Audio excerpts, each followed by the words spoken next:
Olá, sejam bem-vindos a mais um podcast da Clínica Médica da Universidade Federal Fluminense. Meu nome é Alexia Fraia, monitora do professor Ronaldo Gismondi. No podcast de hoje, que contará com a participação de todos os monitores, vamos conduzir a discussão de um caso clínico desde o diagnóstico até a abordagem terapêutica. Vamos então ao caso. Trata-se de um homem de 60 anos, admitido com febre, tosse produtiva e dispneia aos esforços. Ao exame físico, encontra-se hipocorado 2 cruzes em 4 e apresenta estertores grosseiros na sua base pulmonar esquerda.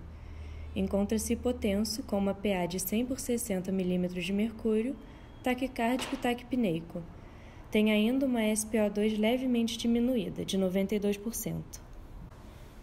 No que diz respeito aos seus exames complementares, constata-se uma baixa significativa na hemoglobina e no hematócrito. Observando-se o volume corpuscular médio, pode-se dizer que o paciente apresenta uma anemia microcítica.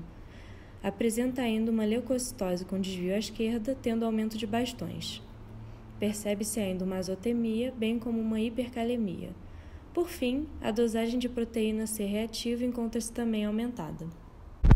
A principal hipótese diagnóstica para esse caso é a de pneumonia comunitária, aquela adquirida fora do ambiente hospitalar ou de unidades especiais de atenção à saúde, ou que se manifesta até 48 horas da admissão na unidade.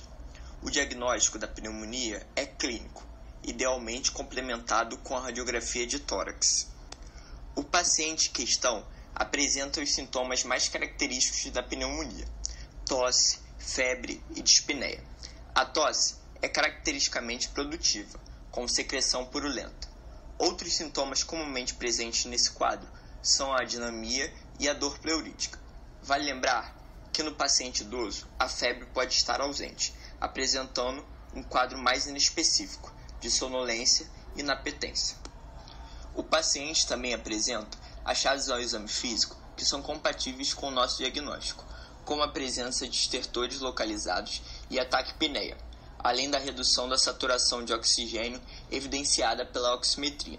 Espera-se encontrar no exame físico de um paciente com pneumonia a presença de síndrome de consolidação, caracterizada pela presença de estertores, comumente crepitantes, aumento do frame tóraco-vocal, pectorilóquia e, eventualmente, síndrome do derrame pleural, com abolição do murmúrio vesicular no local do derrame, redução ou abolição do frame tóraco-vocal e egofonia no limite superior. O paciente em questão também apresenta critérios para sepse, tanto pelos critérios antigos quanto pelos novos. De acordo com os critérios antigos, a sepse seria a presença de CIRS, que é a síndrome da resposta inflamatória sistêmica, mais evidências de infecção. A CIRS é definida pelo achado de 2 ou mais dos seguintes critérios: febre ou hipotermia, taquicardia com frequência cardíaca acima de 90 batimentos por minuto, taquipneia com frequência respiratória acima de 20 incursões respiratórias por minuto e leucograma com mais de 12.000 ou menos de 4.000 leucócitos. Portanto, nosso paciente preenche todos os critérios. A clínica do paciente, característica de PAC, além da presença de leucocitose com desvio à esquerda, evidenciam infecção. De acordo com os critérios novos, onde a sepse seria a presença de disfunção orgânica ameaçadora à vida, causada por uma resposta desregulada do hospedeiro à infecção, o paciente também se enquadra nos critérios. Para quantificar a disfunção orgânica no ambiente da emergência, usa-se um score, o Quick Sulfa.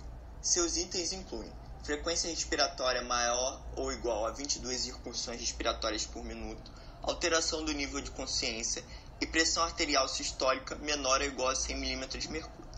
A presença de pelo menos 2 desses 3 itens indica disfunção orgânica, o que o paciente do caso apresenta.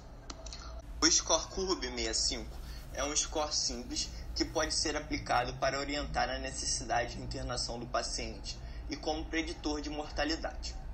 O score inclui os seguintes itens: confusão mental, ureia maior ou igual a 50, frequência respiratória maior ou igual a 30 incursões respiratórias por minuto, pressão arterial sistólica menor que 90 mm de mercúrio e pressão arterial diastólica menor ou igual a 60 mm de mercúrio e idade maior que 65 anos.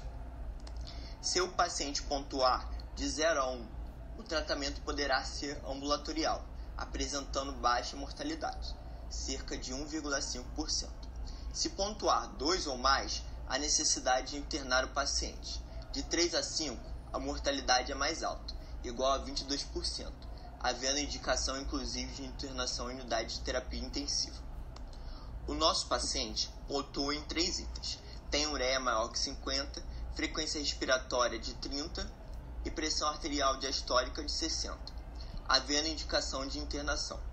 É importante ressaltar que o CURB-65 é um score de auxílio na tomada de decisão, mas não deve ser utilizado de forma isolada para definir a conduta. Deve-se considerar a presença de comorbidades, a extensão da doença ao raio-x, como a presença de infiltrados multilobulares, fatores sociais e cognitivos e julgamento clínico nessa decisão. Como primeira hipótese diagnóstica secundária, temos a síndrome anêmica. A anemia é caracterizada pela redução das concentrações dos níveis de hemoglobina e hematócrito. Não há consenso nos valores de corte, mas de uma forma geral, podemos considerar a anemia como a presença de hemoglobina menor que 13 gramas por decilitro em homens. O paciente do caso encontra-se hipocorado, sugerindo anemia, o que foi confirmado pela presença de hemoglobina igual a 6,3 e hematócrito de 19%. Apenas com esses dados, não conseguimos determinar a causa da anemia, necessitando de exames complementares a serem realizados após a estabilização do paciente, principalmente a cinética de ferro. A prioridade para o momento é definir a necessidade de hemotransfusão. A presença de VCM igual a 75 indica que a anemia é microcítica, o que poderia ser causado por um estado de carência de ferro ou até mesmo uma anemia de doença crônica. O aumento dos valores de ureia e creatinina evidenciam uma síndrome de insuficiência renal. Apenas com esses valores, não conseguimos diferenciar uma IRA de uma doença renal crônica. Para isso, seria necessária a presença de valores antigos registrados dessas scores nitrogenadas e de exames complementares de imagem, como uma ultrassonografia.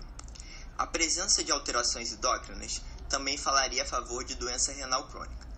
A hipótese principal seria de uma insuficiência renal aguda por disfunção orgânica pelo estado séptico.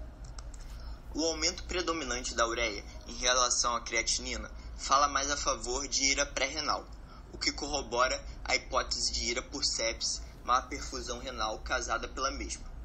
A presença de anemia, por sua vez, poderia falar a favor de uma doença renal crônica, ao excluirmos outras causas de anemia. Por fim, em relação ao distúrbio hidroeletrolítico apresentado, a hipercalemia é definida pela presença de níveis de potássio maiores que 5,5. Essa hiperpotassemia poderia ser causada pela disfunção renal observada nesse paciente e ou pela presença de uma eventual acidose metabólica, que deve ser pesquisada. Também é necessário descartar o uso de medicações poupadoras de potássio, como a espirolactona ou IECA, os famosos inibidores da enzima conversora de angiotensina.